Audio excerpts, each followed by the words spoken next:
دی دا هغه کتاب دی چې بهتر په کتابو کې دی دا کتاب معجز دی پکې نغښتي اجازونه دي دا کتاب معجز دی پکې نغښتي اجازونه دي میاشت د رمضان دی په یو ذات دی رحمتونه دي میاشت د رمضان دی په یو ذات دی رحمتونه دي ختم د قرآن د انواراتو بارانونه دي راشه مسلمان په قرآن منګولې خښې کړه راشه مسلمان په قرآن منګولې خښې کړه ښکلې مشغله ده پکې اجر ثوابونه دي ښکلې مشغله ده پکې اجر ثوابونه دي میاشت د رمضان ده په یو ذات دی رحمتونه دي ختم د قرآن د انواراتو بارانونه دي جهل کډه بار کړه چې قرآن رسول جوړه راغلل جهل کډه بار کړه چې قرآن رسول جوړه راغلل دا تر نن تاریخه په خدای ځل بل څراغونه دي دا تر نن تاریخه په خدای ځل بل څراغونه دي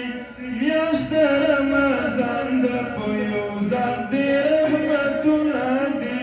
ختم د قرآن د انواراتو بارانونه دي ختم د قرآن د انواراتو بارانونه دي دا ډیموکراسي او جمهور پالو شاته کړی وو دا ډیموکراسي او جمهور پالو شاته کړی وو دې کتاب چپه ده ابو جهل قوتونه دي دې کتاب چپه ده ابو جهل قوتونه دي میاشت د رمضان ده په یو ذات دی رحمتونه دي ختم د قرآن د انواراتو بارانونه دي ختم د قرآن د انواراتو بارانونه دي دا جبریل راوړی د جانان ته په کلونو کې دا جبریل راوړی د جانان ته په کلونو کې دا د رب قانون دلته پرته جنجالونه دي دا د رب قانون دلته پرته جنجالونه دي میاشت د رمضان ده په یو ذات دی رحمتونه دي ختم د قرآن د انواراتو بارانونه دي ختم د قرآن د انواراتو بارانونه دي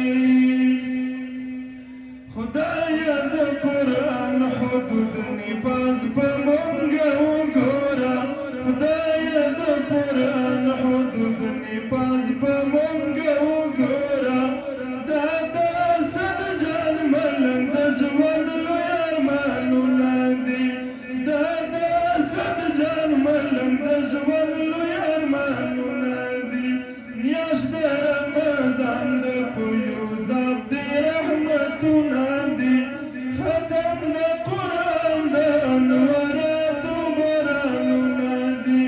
ختم د قرآن د انواراتو بارانونه دي